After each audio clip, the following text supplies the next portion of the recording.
ആനന്ദിനെ കാത്തോളണേ.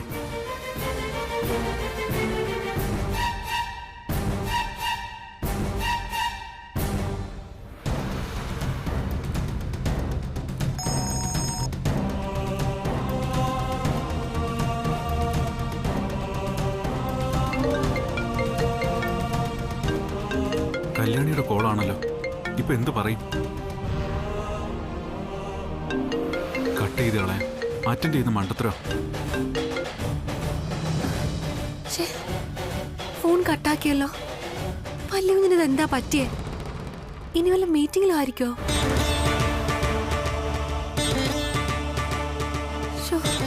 ഇന്നലെ രാത്രി മുതൽ വിളിച്ചിട്ട് കിട്ടുന്നതുമില്ലല്ലോ. ദേവി, എന്റെ വല്യകുഞ്ഞിനൊന്നും വരത്തല്ലേ.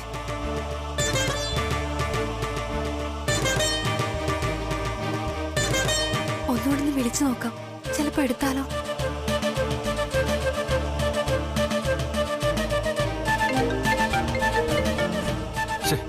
വീണ്ടും കല്യാണിയാണല്ലോ. ഇനി ഫോൺ എടുക്കാതിരുന്ന കല്യാണിക്ക് സംശയം തോന്നും. ഫോൺ എടുത്ത് എന്തെങ്കിലും കള്ളം പറഞ്ഞാലോ? യെസ്, അതല്ലാതെ വേറൊരു നിവൃത്തിയും കാണുന്നില്ല. ഹലോ,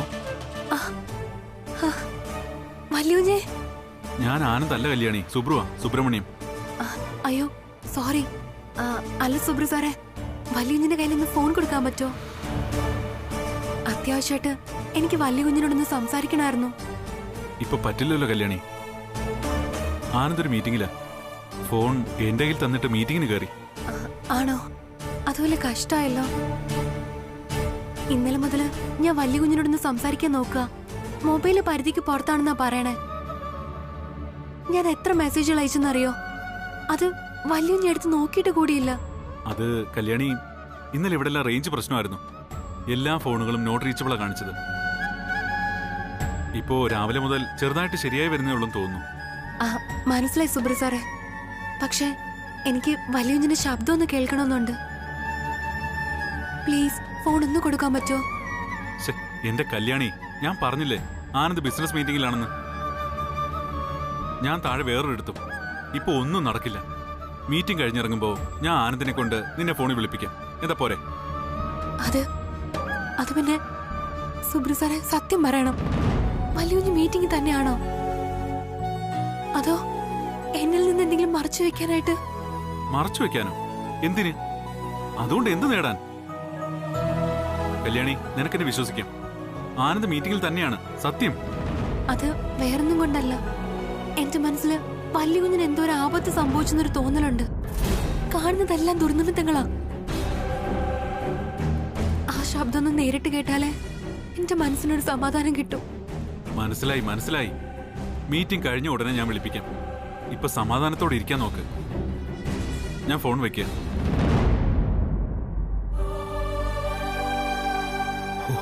ഒരുവിധം അത് കഴിഞ്ഞു. ഇനി ആരും വിളിക്കല്ലേ എന്റെ ഈശ്വര. വല്യകുഞ്ഞ് മീറ്റിംഗിൽ തന്നെ ആയിരിക്കോ? അതോ എന്നെ ഇനി ആ സാറ് പറഞ്ഞു പറ്റിക്കുന്നതാണോ? മനസ്സിനൊരു സമാധാനമില്ലല്ലോ ദേവി.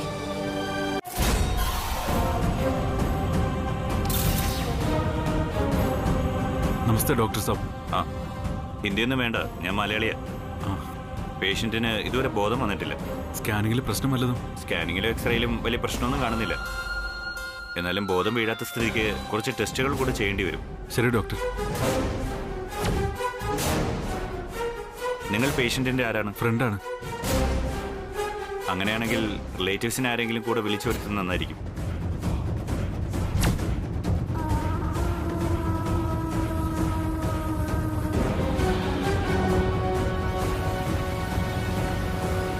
നെറ്റിയിലെ മുറിവ് ചെറുതാണ്, പക്ഷേ പേഷ്യന്റിന് ഇപ്പോഴും ബോധം വരാത്ത സ്ഥിതിക്ക് ചിലപ്പോൾ ഒരു സർജറി വേണ്ടി വരുമെന്നാ സംശയം. അയ്യോ, സർജറിയോ? യെസ്, അല്പം കൂടി വെയിറ്റ് ചെയ്തിട്ടേ തീരുമാനിക്കൂ. Let's see. ഏതായാലും പേഷ്യന്റിന്റെ കണ്ടീഷൻ അല്പം കോംപ്ലിക്കേറ്റഡ് ആണ്. വീട്ടിൽ നിന്ന് ആരെങ്കിലും കൂടെ വിളിച്ചോളൂ. ബാക്കി നമുക്ക് പിന്നീട് തീരുമാനിക്കാം. ശരി ഡോക്ടർ.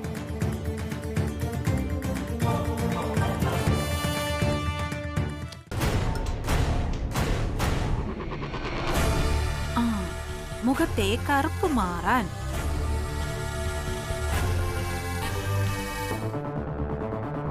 രക്തചന്ദനവും മഞ്ഞളും കൂടെ ചേർത്ത് പാലിൽ കുഴച്ച് മൃദുവായി ആലേപനം ചെയ്താൽ ഇങ്ങനെ ആയിരുന്നില്ലല്ലോ കഴിഞ്ഞ ആഴ്ച എഴുതിയിരുന്നത്. ഇവരെന്താ ഓരോ ആഴ്ചയിലും മാറ്റൂ? കഷ്ടാണല്ലോ. നമസ്കാരം മാഡം. ആ മാഡം നമസ്കാരം. ആ അല്ലേ, ഇതാര്? സുബ്രഹ്മണ്യോ? എന്തു പറ്റി ഇങ്ങോട്ടൊക്കെ വരാൻ? മാഡം വരാൻ പറഞ്ഞിരുന്നു. ആര്? അഖിലേച്ചിയോ? അതെ മാഡം. ആഹാ, എന്നിട്ട് എന്നോടൊന്നും പറഞ്ഞില്ലല്ലോ. ഇപ്പൊ എന്തിനാണോ എന്തോ തട്ടാനെയൊക്കെ വരുത്തുന്നത്? അഖിലയുടെ ഉദ്ദേശം എന്തായിരിക്കും? ആ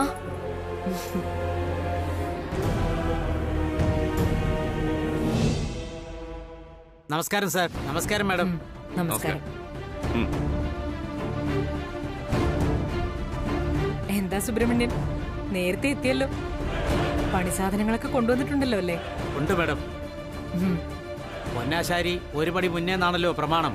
അതാ നേരത്തെ ഇങ്ങി പോന്നത്. ആ നന്നായി. ആ സുബ്രഹ്മണ്യൻ, ഇപ്പൊ വിളിപ്പിച്ചത് പരമ്പരാഗത ആഭരണത്തിന്റെ മോഡല് നോക്കി അതുപോലൊരെണ്ണം ചെയ്യിക്കാന്. എന്താ പറ്റില്ലേ ഇപ്പോ? അതിനെന്താ മാഡം, ഇപ്പൊ ചെയ്യാലോ. ആ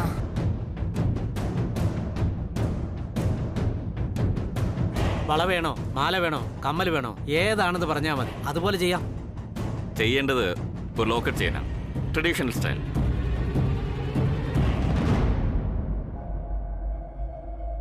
ചെയ്യാം സാർ. ഏതെങ്കിലും മോഡൽ കാണിച്ചാൽ ചെയ്യാൻ കൂടുതൽ സൗകര്യമാണ് സാർ.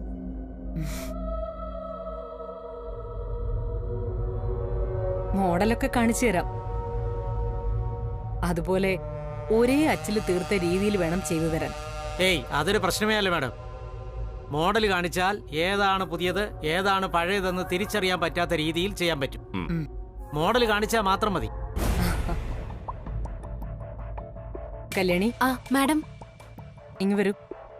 ദാ കല്യാണിയുടെ കഴുത്തിൽ കിടക്കുന്ന ഈ ചെയിൻ കണ്ടില്ലേ? ഇതുപോലെ ഇതേ മോഡലിൽ വേണം പുതിയത് ചെയ്തു തരാൻ.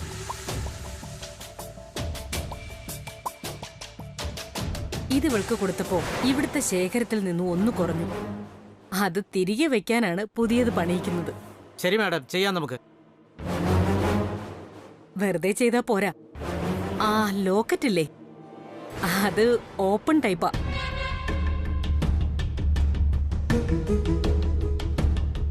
അതിൽ എന്റെ അച്ഛന്റെ അമ്മയുടെയും ഫോട്ടോ ഉണ്ട്. അതാണ് ഹൈലൈറ്റ്. കല്യാണി, അതൊന്ന് ഓപ്പൺ ചെയ്ത് കാണിച്ചു കൊടുക്ക്. സുബ്രഹ്മണ്യൻ ഒന്ന് കാണട്ടെ.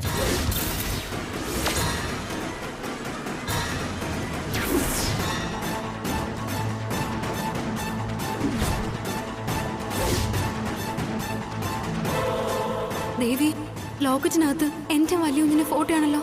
അതെങ്ങാനും മാഡം കണ്ടാൽ തീർന്നു തന്നെ. എന്താ കല്യാണി നീ ഇത്ര ആലോചിക്കുന്നത്? ലോക്കറ്റിന്റെ മോഡൽ കാണിക്കാനാ അഖില നിന്നെ വിളിപ്പിച്ചത്. തുറന്ന് കാണിക്കേ.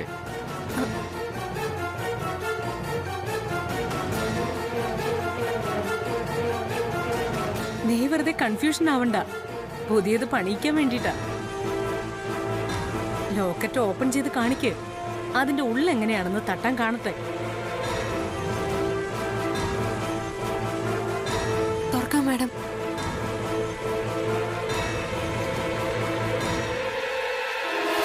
ദേവി, ഇതെന്ത് പരീക്ഷണം ഇത്? ഞാനിതിപ്പോ എങ്ങനെ തുറന്ന് കാണിക്കാം?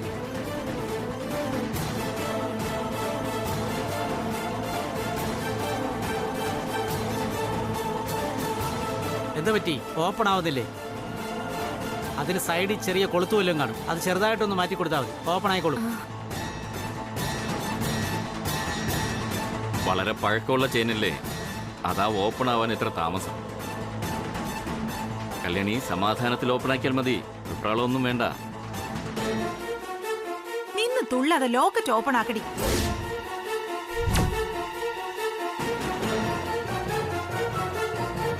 ഇനി വരുന്നത് പോലെ വരട്ടെ. ഓപ്പൺ ആക്കാതെ വേറെ വഴിയില്ല. ദേവി, ഇതെന്തു പറ്റി? രണ്ടുപേരും ഫോൺ സ്വിച്ച് ഓഫ് ആക്കിയല്ലോ. ചിലപ്പോ ഇനി മീറ്റിംഗിലോ മറ്റോ ആയിരിക്കും. എന്തായാലും കുറച്ച് കഴിഞ്ഞ് ട്രൈ ചെയ്ത് നോക്കാം. കല്യാണി, ഞാനൊന്ന് തൊഴുതിട്ട് വരാം.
കണ്ണു തുറന്നു. സമാധാനമായി. ഇപ്പൊ എങ്ങനെയുണ്ട്?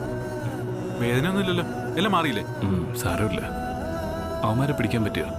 അവന്മാര് ആര്? എന്നെ പിന്നിൽ നിന്ന് ആക്രമിച്ചത് രണ്ടുപേരാ. അപ്രതീക്ഷിതമായതുകൊണ്ട് എനിക്കൊന്നും ചെയ്യാൻ പറ്റിയില്ല. ഓ, അല്ലെങ്കിൽ ഇപ്പൊ നീ അങ്ങ് ചെയ്ത് മലത്തിയാന്. അതെ, മുംബൈയിൽ ഇതുപോലുള്ള സംഭവങ്ങൾ വളരെ കോമണാ. നമുക്കൊരു കംപ്ലൈന്റ് കൊടുക്കാം, അതവിടെ കിടന്നോളൂ. ഓ, ആയിക്കോട്ടെ. അല്ല, കല്യാണി ഫോൺ ചെയ്തില്ല ഇതുവരെ? കൊള്ളാം. കല്യാണി വിളിക്കാതിരിക്കുമെന്ന് തോന്നുന്നുണ്ടോ നിനക്ക്? ഒരു 100 പ്രാവശ്യമെങ്കിലും വിളിച്ചിട്ടുണ്ടാവും. ഒരു പ്രാവശ്യം മാത്രം ഞാനെടുത്ത് നീ ഒരു മീറ്റിംഗിലാണെന്ന് പറഞ്ഞ് കട്ട് ചെയ്തു. എന്നിട്ട് അവളത് വിശ്വസിച്ചോ? എവിടുന്ന്? കല്യാണി ഉടനെ തന്നെ അരവിന്ദനെ കൊണ്ട് വീണ്ടും എന്നെ വിളിപ്പിച്ചു. അപ്പോഴാണ് ഞാൻ അരവിന്ദനോട് ഇവിടെ നടന്നതെല്ലാം പറഞ്ഞത്. Bloody fool. എടാ, നീ എന്തിനാ അതൊക്കെ പറയാൻ പോയത്? ഓ പിന്നെ, പറഞ്ഞാലൊന്നും ഒരു കുഴപ്പമില്ല. അരവിന്ദ് അത് ആരോടും പറഞ്ഞിട്ടില്ല. അതറിയണ്ടേ? എങ്ങനെയെങ്കിലും കല്യാണിയുടെ പ്രശ്നം പരിഹരിച്ചപ്പോഴുണ്ട് ദേ വരുന്നു നിന്റെ അമ്മയുടെ ഫോൺ. നാച്ചുറലി. എന്നിട്ട് അമ്മയോട് നീ എന്താ പറഞ്ഞത്? എന്ത് പറഞ്ഞാലും അമ്മ അത് വിശ്വസിച്ചോ? കൊള്ളാം. കല്യാണി വിളിച്ചപ്പോ തന്നെ ഞാനൊന്ന് പതറിയതാ. അപ്പോഴാ അഖിലാന്റി. ടെൻഷൻ അടിച്ച് ഞാൻ ഫോണല്ല സ്വിച്ച് ഓഫ് ചെയ്ത് വെച്ചു. അത്ര തന്നെ. നീ എന്ത് വിവരക്കേടാ സുബ്രു ഈ കാണിച്ചത്? അമ്മയുടെ ഫോൺ അറ്റൻഡ് ചെയ്തിട്ട് എന്തെങ്കിലും കള്ളത്തരം പറഞ്ഞാൽ പോരായിരുന്നോ? ഇത് മിക്കവാറും ഇപ്പൊ തന്നെ അമ്മ മുംബൈക്ക് പുറപ്പെട്ടിട്ടുണ്ടാവും. നിനക്കറിയില്ല അമ്മയുടെ സ്വഭാവം.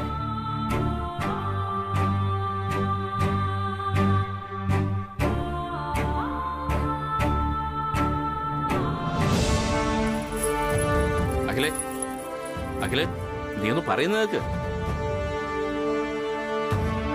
ഞാനും വരാൻ നിന്നോടൊപ്പം മുംബൈക്ക്. നീ ഒറ്റയ്ക്ക് പോയാൽ? നോ പ്രോബ്ലം കൃഷ്ണേട്ടാ. ഞാൻ ആദ്യം ചെന്നവനെ കണ്ടിട്ട് വിളിക്കാം. അതിനുശേഷം കൃഷ്ണേട്ട വന്നാ മതി. അല്ല, ഒന്നുകൂടി ഫോൺ ചെയ്ത് നോക്കി കുറച്ചുകൂടി വെയിറ്റ് ചെയ്തിട്ട് പോയാ പോരെ ചേച്ചി? ആരും ഒന്നും പറയണമെന്നില്ല. ഞാൻ ഇറങ്ങാം. അഖിലേ, അത് കൃഷ്ണേട്ടാ, ആരെന്ത് വിളിക്കുന്നു? നമ്മുടെ മോൻ.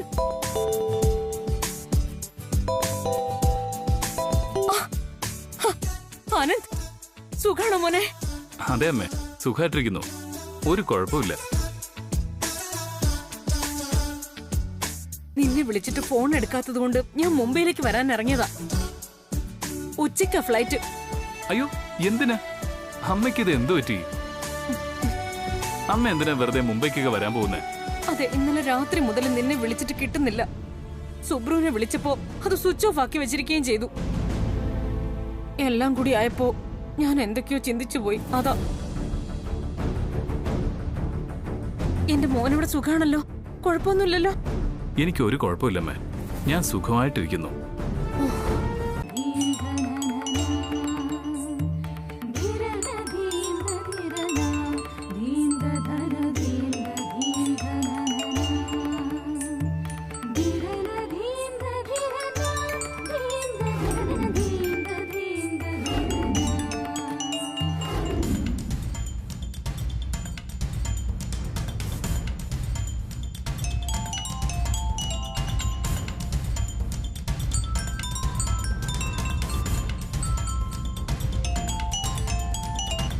വല്യുഞ്ഞേ,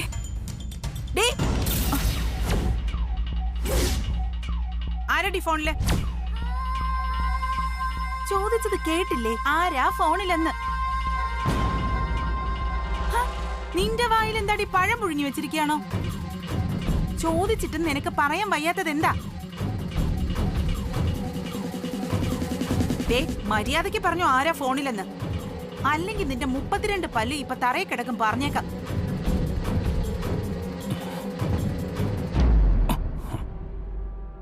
എന്തുപറ്റി ആനന്ദേ? എന്താ നിന്റെ മുഖത്ത് പെട്ടെന്നൊരു ടെൻഷൻ? എന്റെ കോള് കല്യാണി എടുത്തപ്പോ ഇളയമ്മ കല്യാണിയെ ശകാരിക്കുക അവിടെ. നിന്റെ ഇളയമ്മയ്ക്ക് ഇത് എന്തിന്റെ കേടാ? അവർക്ക് ഏത് സമയത്തും ആ പാവം കല്യാണി ഉപദ്രവിക്കലാണല്ലോ പണി.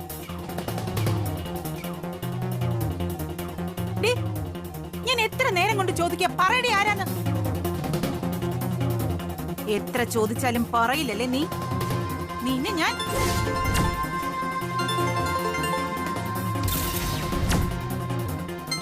ഇവനെന്തിനാ ഇപ്പൊ എന്നെ ഫോൺ വിളിക്കുന്ന? ഹലോ, ആനന്ദേ, ഇപ്പൊ നമ്മൾ സംസാരിച്ചതല്ലേ ഉള്ളൂ, അതിനിടയിൽ എന്തുണ്ട് വിശേഷം? നീ എന്തിനാ ഇപ്പൊ എന്നെ ഫോൺ ചെയ്തേ? ആ അതിനൊരു കാര്യമുണ്ട് ഇളയമ്മ. ആദ്യം ഇളയമ്മ ഫോണൊന്ന് കല്യാണിയുടെ കൊടുക്ക് നോക്കട്ടെ.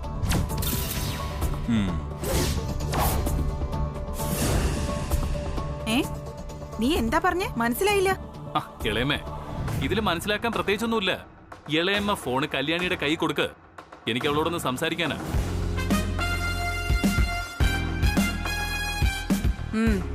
ശരി, നാ പിടിക്ക്.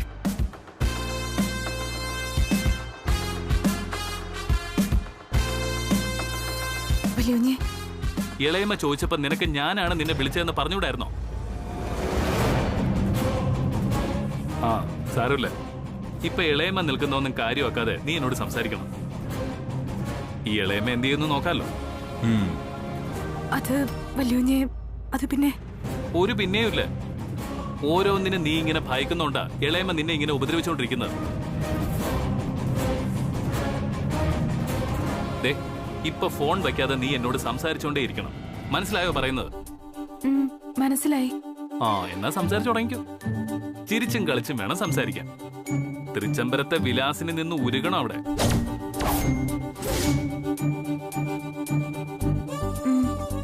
തുടങ്ങിക്കോ.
മതി വല്യൂഞ്ഞെ. ആ ശരി, തൽക്കാലത്തേക്ക് മതിയാക്കാം. ഇനി ആ ഫോൺ നീ ഇളയമ്മയ്ക്ക് കൊടുക്ക. ശരി വല്യൂഞ്ഞെ.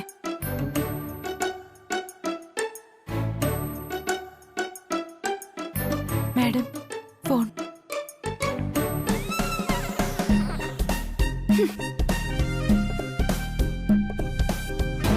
ഹലോ ആനന്ദേ, സംസാരിച്ച് തീർന്നോ രണ്ടാളും? തീർന്നില്ല ഇളയമ്മേ. ഇത്രയും നേരം പാവയ്ക്ക കിച്ചടി എങ്ങനെ ഉണ്ടാക്കണമെന്ന് സംസാരിച്ചിരുന്നു പോയി.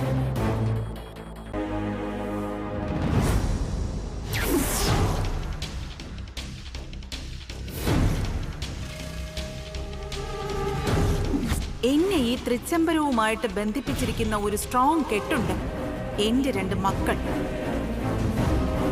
അതുകൊണ്ട് നിനക്കും വേണം ഒരു കെട്ടുറപ്പ്. അല്ലെങ്കിൽ ഒരു പക്ഷേ ഈ അധികാരവും അവകാശവും എന്നും ഉണ്ടായെന്ന് വരില്ല. വെറും ഒരു കടലാസ കഷ്ണത്തിൽ അവസാനിക്കുമല്ല.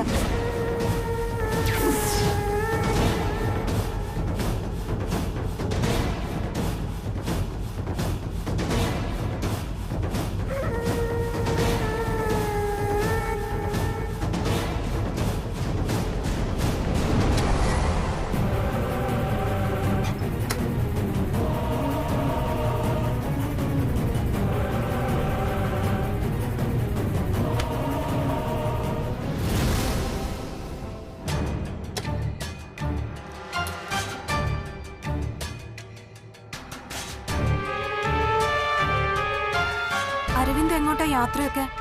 ബാംഗ്ലൂർ ഒരു ബിസിനസ് ടൂർ ഉണ്ടെന്ന് ഞാൻ നിന്നോട് പറഞ്ഞതാ. നീ മറന്നുപോയെന്ന് തോന്നുന്നു. ഓ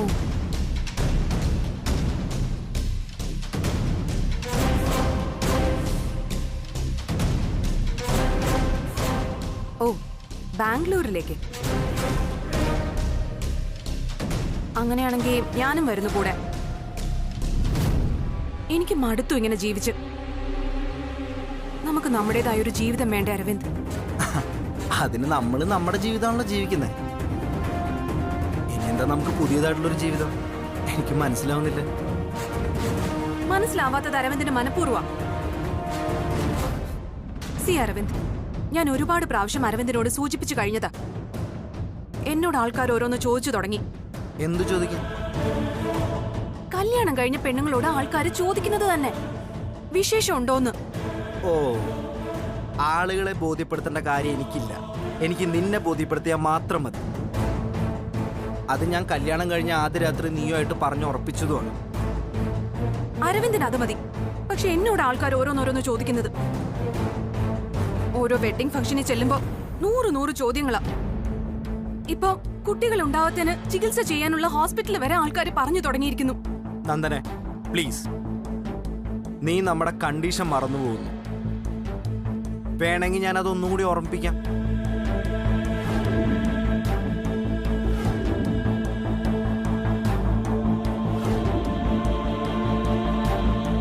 ബ്രോയുടെ കല്യാണം കഴിയുന്നവരെ നമുക്ക് പഴയ പോലെ ലവേഴ്സായിട്ട് ലവേഴ്സിന്റെ പരിധിക്കുള്ളിൽ കഴിഞ്ഞാലോ? ഭാര്യ ഭർത്താക്കന്മാരായിട്ട് ഒരേ കട്ടിലിൽ കഴിയേണ്ടെന്നാ എൻ്റെ ഒരു ആലോചന. എന്റെ തീരുമാനം അരവിന്ദിന്റെ തീരുമാനം തന്നെയാ.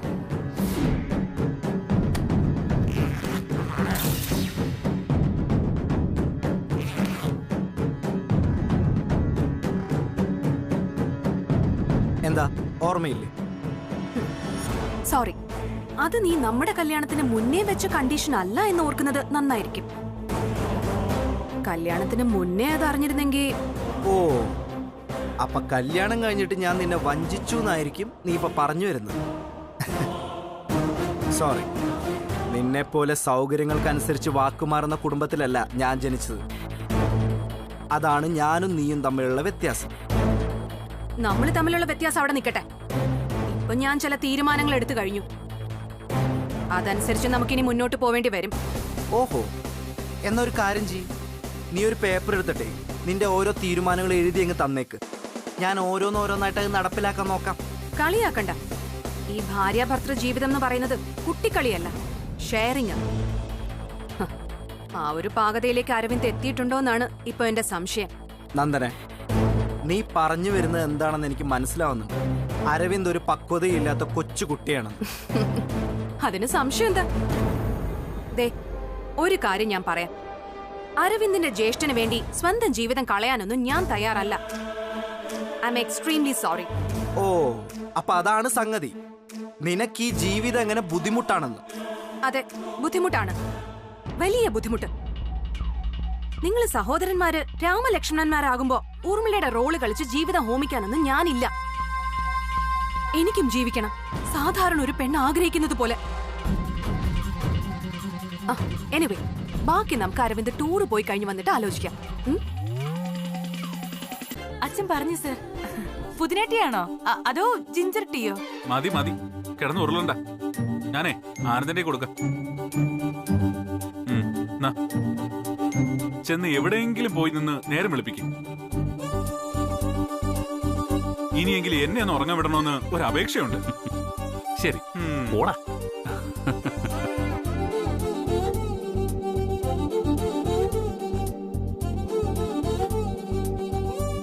എന്തിനാ കല്യാണി ഫോൺ ഓഫാക്കി വെച്ച്? എന്താ അവിടെ പ്രശ്നം? അതെ, ആദ്യം വെള്ളം ചൂടാക്കണം. പിന്നെ എത്ര ഗ്ലാസ് പുതിനേട്ടി വേണമെന്ന വലിയ പറഞ്ഞത്? ഓ, ദാസേട്ടൻ തൊട്ടടുത്തുണ്ടല്ലേ? അതെ അതെ, തിളക്കണം. എന്നാലേ ടീക്ക് അതിന്റേതായ ശരിയൊരു രുചി കിട്ടുള്ളൂ.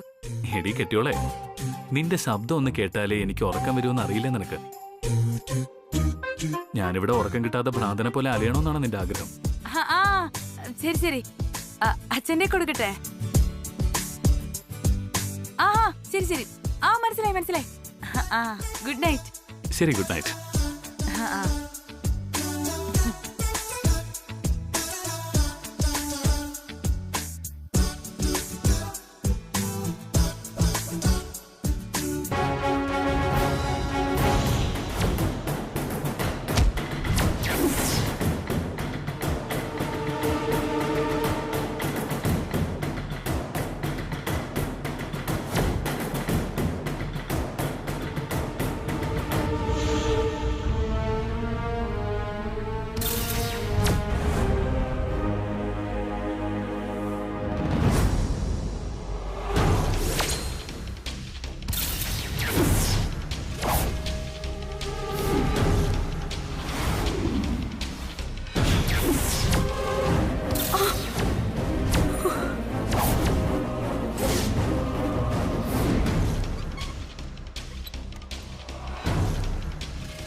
ദേവി, വല്യുഞ്ഞ് ഫോൺ എടുക്കുന്നില്ലല്ലോ. ഇനി എന്തെങ്കിലും അപകടം പറ്റിക്കാണോ? ശ്ശെ, ഒരു മനസമാധാനം ഇല്ലല്ലോ.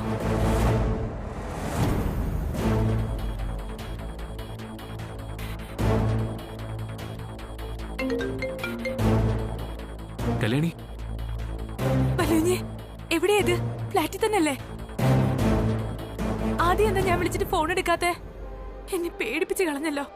അതുകൊള്ളാം. കുറച്ചു മുമ്പ് നമ്മൾ സംസാരിച്ച് വെച്ചല്ലേ ഉള്ളൂ. ഇനി വിളിക്കില്ല എന്ന് കരുതി കിടന്നതാ. നല്ല ഉറക്കമായിരുന്നു.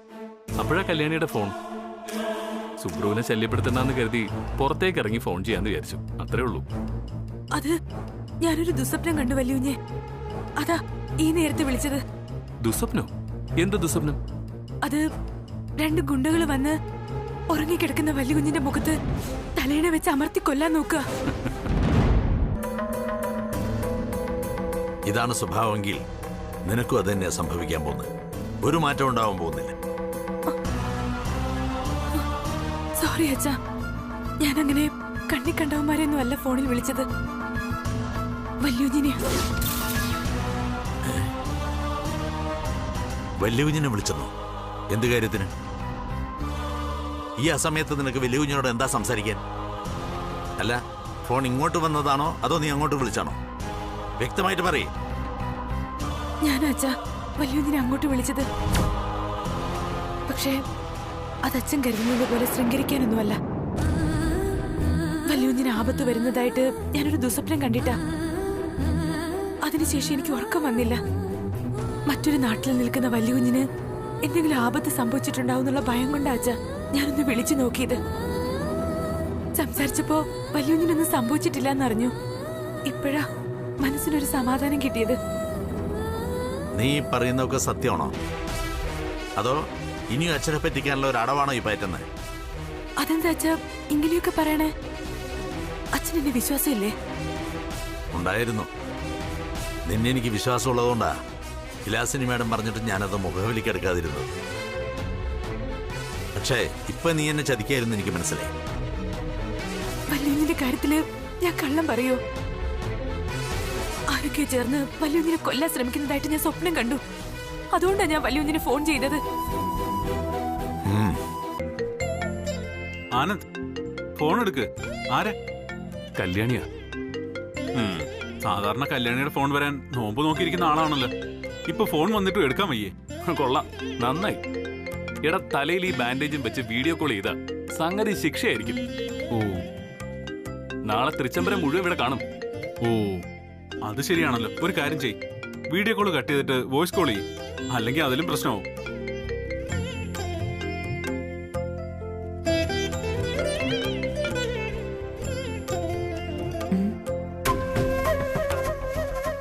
വല്യുഞ്ഞ് വീഡിയോ കോൾ കട്ട് ചെയ്തൂലോ. ഇനിയിപ്പോ എന്താ ചെയ്യാ? ഇനിയിപ്പോ വല്ല മീറ്റിംഗിലും ആയിരിക്കോ?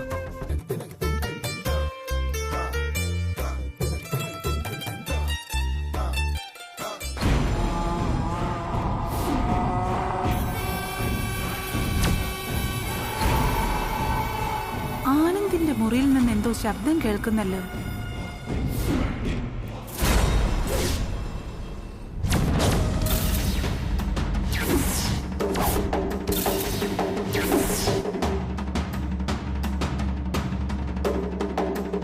അയ്യോ എന്റെ ദൈവമേ, എത്ര ധൈര്യം ഉണ്ടായിട്ടാ ഈ അടുക്കളക്കാരി ആനന്ദിന്റെ മുറി കയറി അവന്റെ ഷർട്ടും ഇട്ട് മൊബൈൽ ചാറ്റിംഗ് നടത്തുന്നേ.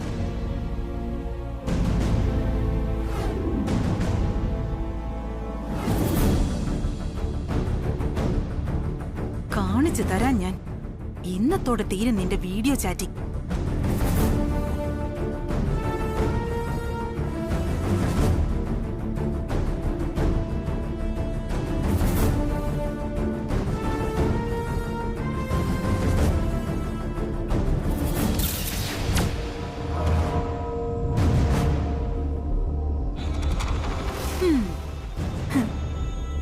ഇത്രയും നാളും നീ എല്ലാവരെയും പറ്റിച്ചു കഴിഞ്ഞുകൂടി. പക്ഷെ ഇതില് നിനക്ക് പിടിവീഴും. ഇപ്പൊ നിന്നെ പൂട്ടിയിട്ടിരിക്കുന്നതേ വെറും പൂട്ടല്ല, നല്ല ഒന്നാന്തരം മണിച്ചിത്ര താഴിട്ട. അഖിലേ, ഈ പെൺകുട്ടി എങ്ങനെയുണ്ട്? ഇത് കൊള്ളാം, ആനന്ദിന് ചേരും. ചേട്ടാ, പെണ്ണിനെ നോക്കി ഇഷ്ടപ്പെടുന്നതിന് മുൻപ് ജാതക പൊരുത്തം ഉണ്ടോന്ന് നോക്കണ്ടേ? അതല്ലേ അതിന്റെ ഒരു ശരി. ആ വിലാസിന് മാഡം പറഞ്ഞതിലും കാര്യമുണ്ട് മാഡം. പയ്യന്റെ ജാതകം തന്നിരുന്നെങ്കിൽ ഞാനതൊന്ന് വായിച്ചു നോക്കി പൊരുത്തമുള്ള പെൺകുട്ടികളുടെ ഫോട്ടോയും ഡീറ്റെയിൽസും തരാമായിരുന്നു. ഓ അതെ അതാ നല്ലതെന്നാ എനിക്കും തോന്നുന്നു. ജയന്തി, ശിവരാമേട്ടൻ പറഞ്ഞത് കേട്ടില്ലേ? ആനന്ദിന്റെ മുറി ചെന്ന് ആനന്ദിന്റെ ജാതകം എടുത്തോണ്ട് വന്നേ. ജാതകം എവിടെയാ ആന്റി ഇരിക്കുന്നേ? ഇനി നിനക്ക് വന്ന് തൊട്ട് കാണിച്ചു തരണോ? ആനന്ദിന്റെ മുറി ചെന്ന് മേശയിലോ കബോർഡിലോ എങ്ങനെ നോക്ക്. ചെല്ലേ. ശരി ആന്റി. വേണ്ട, ഞാനെടുത്തോണ്ട് വരാം. അങ്ങനെ പറ. ഇതല്ലേ ഞാൻ പ്രതീക്ഷിച്ചിരുന്നത്. ചെല്ല്. അവിടെ ചെല്ലുമ്പോഴറിയാം ഇത്ര നാളും പാല് കൊടുത്തു വളർത്തിയത് വിഷപ്പാമ്പിനായിരുന്നെന്ന്.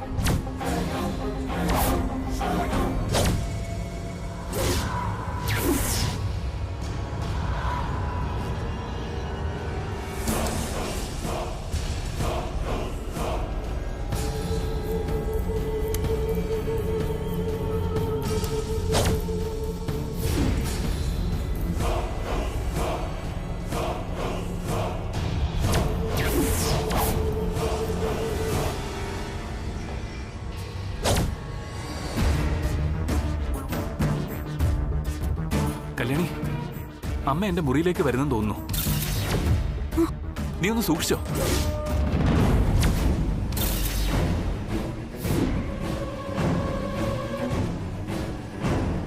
നമസ്കാരമുണ്ട്. ഞാൻ മെസ്സേജ് പാത്ത്. എനിക്ക് പേടിയാവുന്നു. ഏയ്, നിന്റെ പുറകിലൂടെ അമ്മ വരുന്നത് ഞാൻ സ്ക്രീനിൽ കണ്ടു. அந்த டேட்ல நான் இருப்பேனே இல்லைன்னு தெரியல. இருந்தா கண்டிப்பா வந்துடுறேன். നീ പേടിക്കണ്ട, ഞാനില്ലേ. നീ ഫോൺ വെക്ക, ഞാൻ തിരികെ വിളിക്കാം. எப்படி இருந்தாலும் உங்களுக்கு ஹாப்பி பர்த்டே இன் அட்வான்ஸ்.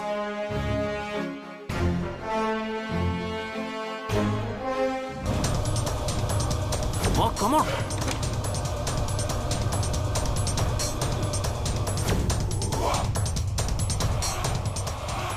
சரி. Thank you.